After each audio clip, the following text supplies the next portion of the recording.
여러분, 직장인은 하루의 대부분을 회사에서 보냅니다. 물론 때로는 보람도 있지만 사실 그 시간이 괴롭다면 인생의 많은 시간을 불행으로 채우는 셈이잖아요. 저도 야근과 주말 출근, 밀려오는 업무 속에서 저를 지키기가 참 힘들었습니다. 지속되는 우울증에 건강 문제까지 겪으면서 직장에서 도대체 어떻게 행복을 찾을 수 있을지 고민하는 날들이 참 많았던 것 같아요. 그러던 찰나에 우연히 이 책을 읽게 되었습니다. 바로 행복의 기원이라는 책인데요. 저는 이 책을 읽고 그동안 보이지 않던 무겁디 무거운 제 삶의 짐을 좀 내려놓는 기분이었어요. 회사 생활뿐만 아니라 삶을 바라보는 기준이 완전히 바뀌었어요. 오늘은 이런 보통의 우리가 무거운 직장 생활 속에 도대체 무엇 때문에 불안해하고 힘들어하는지, 또 그 불행 뒤에 숨은 근본적인 이유를 이 책의 설명을 빌려 말씀드리고 저처럼 좀 그 짐을 덜어드리고 싶어요. 제가 확신하는데 이 영상 끝까지 보시면 지금까지 듣던 것과는 완전히 다른 관점으로 진짜 머리를 한 대 맞듯이 그동안 해소되지 않던 스스로의 행복 찾기가 정리되면서 삶의 무게가 좀 덜어질 거예요. 그럼 시작해 볼게요. 이 책에 정말 좋은 내용이 많지만 그 중에 제 직장 생활에 대한 프레임을 완전히 바꿔놓은 세 가지 내용을 정리해서 말씀드릴게요. 첫 번째로 제가 변화된 건 막연히 직장 생활에서 성공해야 제 삶이 행복할 것 같은 그 프레임이 완벽한 직장 생활이 내 행복을 결정하지 않는다 라는 프레임으로 바뀌었어요. 이것에 대해서 좀 더 설명드리자면 우리는 왜 그토록 직장 생활에 집착하고 목을 매는 걸까요?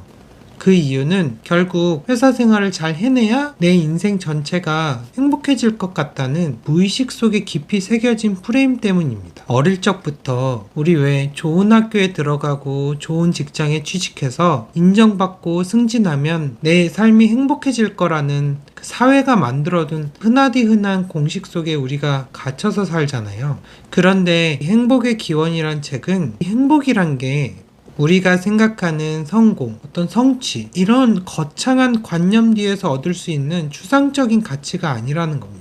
이 책의 저자인 서은국 교수님은 생물학적 관점에서 행복은 그저 호르몬의 분비와 밀접하게 연관된 뇌의 구체적인 감정 경험일 뿐이라고 설명하고 계세요. 인류가 생존하고 살아남기 위해 뇌가 우리에게 주는 일종의 쾌감 신호이자 도구라는 것이죠. 원시시대에 인류가 음식을 찾아 먹거나 위험을 피해서 무리지어 살아야 살아남을 수 있었던 것처럼 뇌가 잘했어, 그래야 계속 살아남을 수 있어 하고 던져주는 일종의 동기부여 시스템, 그런 겁니다. 다시 좀 더 부연 설명하면 행복이란 감정은 생존의 가장 중요한 요소인, 즉 내 몸에 음식을 공급하고 사람들 속에 잘 있도록 뇌가 만들어낸 지속적인 동기부여 신호와 감정이라는 거예요. 반대로 생각해보면 좀 더 쉬운데요. 만약 우리가 음식을 먹는 것에 기분 좋음이 없다면, 또는 어떤 좋아하는 사람들과 함께 있을 때 기분 좋음이 없다면 원시시대의 우리는 훨씬 더 생존율이 낮아졌을 거예요. 그래서 그동안 알던 행복이란 게 뭐 거창한 성공, 자아실현, 이런 문제가 아니라 뇌가 켜주는 짧은 기분 좋은 신호라는 걸 깨달으면 아주 자연스러운 변화가 일어납니다. 이걸 직장 생활에 빗대어 보면, 내가 회사에서 완벽하게 잘하지 못해도 내 인생 전체가 불행해지는 건 아니구나. 오늘 회사에서 좀 흔들렸어도 퇴근하고 맛있는 걸 먹거나 좋아하는 사람과 웃을 때 느끼는 그 신호가 나에게 진짜 행복이구나. 다시 말하면 완벽한 직장 생활에 걸어두었던 그 무거운 집착이 비로소 내려집니다. 모든 인간은 행복을 추구하잖아요. 그래서 이를 통해서 뭔가 거창한 인생의 자아 실현을 해야만 행복할 것 같던 그 프레임이 깨지면서 직장 생활에 대한 나의 집착을 조금 더 가볍게 볼 수 있는 거죠.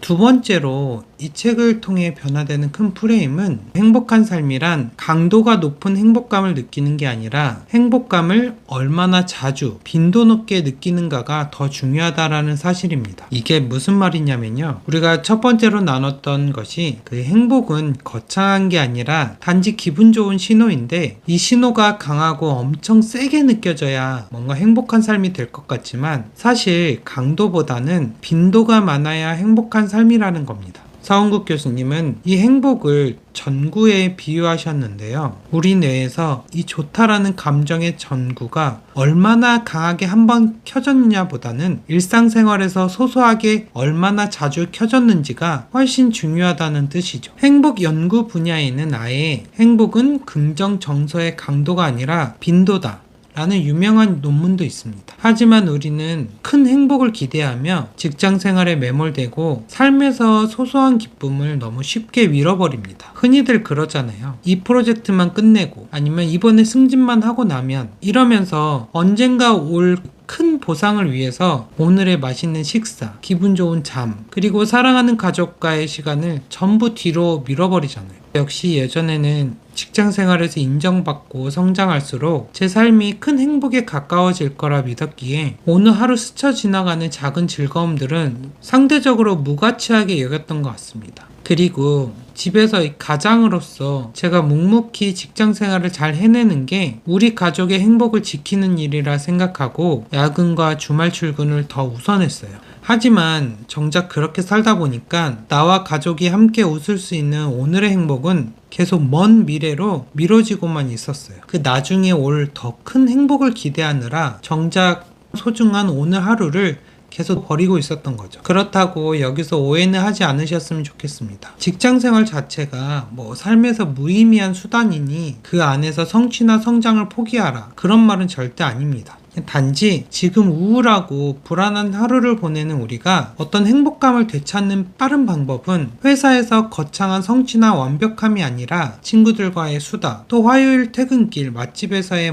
맛있는 한 끼, 그리고 수요일 저녁에 좋은 사람과 보는 영화 한 편 같은 내 일상의 소소한 기쁨의 빈도를 늘리면 늘릴수록 우리가 행복감을 더 빨리 되찾을 수 있다는 겁니다. 그러니 그 시간들을 회사 생활을 위해 전부 희생시키지 말자는 것입니다. 행복은 어떤 적금처럼 나중에 한 번에 모아서 얻는 게 아니라 오늘 하루 내 뇌에 그 좋다라는 감정의 전구를 얼마나 자주 켜주었는가가 진짜 행복한 삶이 되는 빠른 길이라는 걸 제가 이 책을 통해 배웠거든요.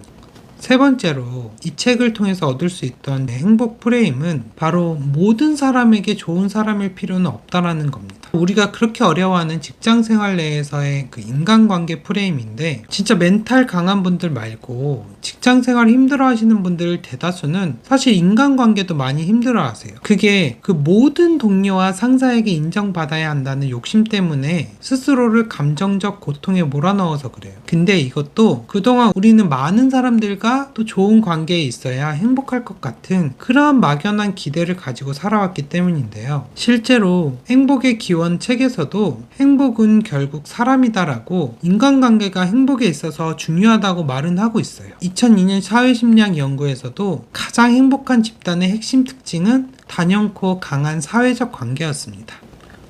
그럼 회사에서도 모든 사람과 잘 지내야 되는 게 맞잖아요 라는 좀 생각이 드시죠.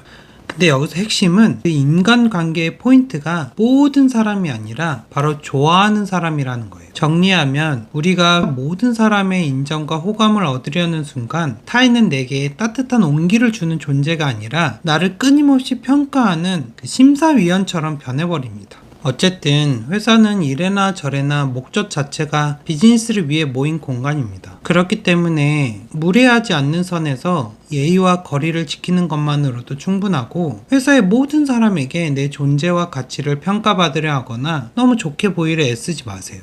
대신에 점심시간에 같이 밥 먹으면 마음이 편해지는 동료 한 명, 또 퇴근 후 내 말을 평가 없이 들어주는 진짜 내 친구, 내 가족이 있다면 그것만으로도 우리의 행복 신호는 언제든지 켤 수 있어요. 그래서 진짜 좋아하는 사람과 보내는 시간에 차라리 내 귀한 에너지를 사용하는 것이 훨씬 삶을 풍요롭고 행복하게 만드는 지혜로운 삶의 방식입니다. 그럼 오늘 공유드린 세 가지 다시 한번 정리해 볼게요. 우리는 삶에서 행복을 추구하는 인간인데 어릴 적부터 들어온 바에 따르면 그 행복은 어딘가 멀리 거창한 성공과 성취 뒤에 있을 것 같고 그래서 그걸 위한 과정에 완벽한 커리어, 직장생활, 인간관계를 잘 유지해야 될 것 같다. 이런 프레임에 우리가 살아왔잖아요. 근데 우리가 추구하는 행복한 삶은 그냥 단순히 기분 좋은 경험 뒤에 오는 그 감정의 경험을 가지면 되는 건데, 잘못된 프레임이 우리를 직장 생활에서까지 힘들게 만든 거예요. 그래서 우리가 앞으로 해야 할 건 앞서 말씀드린 그 세 가지 프레임 전환이 우리 삶에서 좀 당연해지도록 조금은 의식적으로 노력하는 건데요.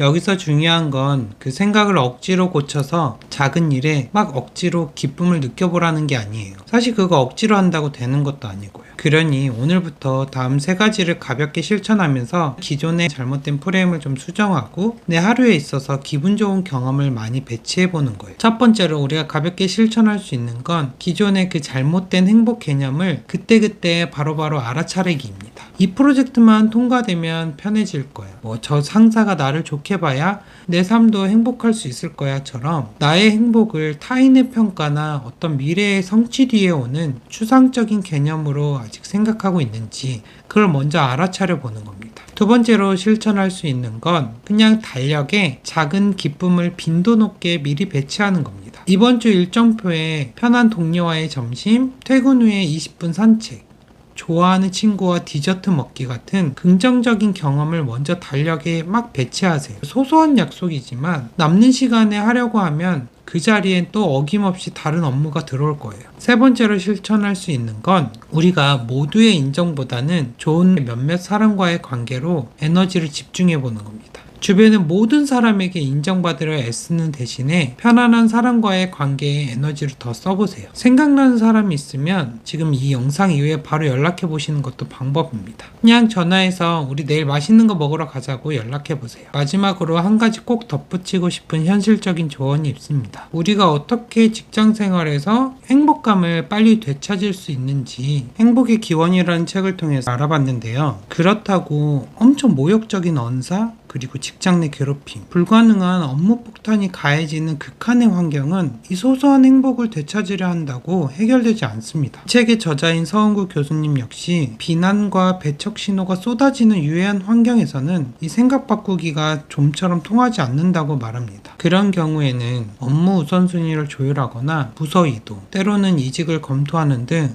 그 불안 신호 자체를 줄이는 환경적 변화를 반드시 모색하셔야 됩니다. 내 마음 하나 컨트롤 못한다고 스스로를 탓하거나 자책하는 일이 없었으면 좋겠어요. 오늘 말씀드린 이 내용은 행복의 기원이 담고 있는 수많은 통찰 중에 사실 일부일 뿐입니다. 그리고 그 중에서도 또 저의 개인적인 경험을 나눠드리기 위해 일부 내용만 좀 설명드렸는데요. 저는 여러분이 직접 책을 읽어보시면 자신의 상황에 맞는 또 다른 깊이의 프레임 전환을 경험하실 수 있을 거라고 생각합니다. 이 책은 마음을 긍정적으로 먹어라 그런 식상한 조언보다는 인류가 왜 행복이라는 감정을 발달시켰고 또 그걸 진화 심리학의 눈으로 냉철하고도 좀 과학적으로 설명해 주는 것 같아요. 그 온라인상에 있는 독자들의 리뷰만 봐도 새로운 관점으로 해석한 행복에 대한 개념을 들으니 우리를 짓눌렀던 압박에서 조금 벗어나서 어떤 해방감과 뜻밖의 위로를 받았다는 후기가 정말 많더라고요. 그러니 기회가 되시는 분들은 직접 읽어보시는 것도 추천드려요. 책에 대한 정보는 고정 댓글에 남겨둘게요. 그럼 오늘 퇴근길에는 어떻게 하면 성공한 직장 생활을 할지 고민하기보다는 그냥 내 마음을 편안하게 해주는 소중한 사람과 함께 갈 맛집을 찾아보는 건 어떨까요? 나를 위한 작은 기쁨 하나를 퇴근길에 꼭 선물해줬으면 좋겠어요. 오늘 하루도 정말 고생 많으셨습니다. 그럼 다음 영상에서 뵐게요. 감사합니다.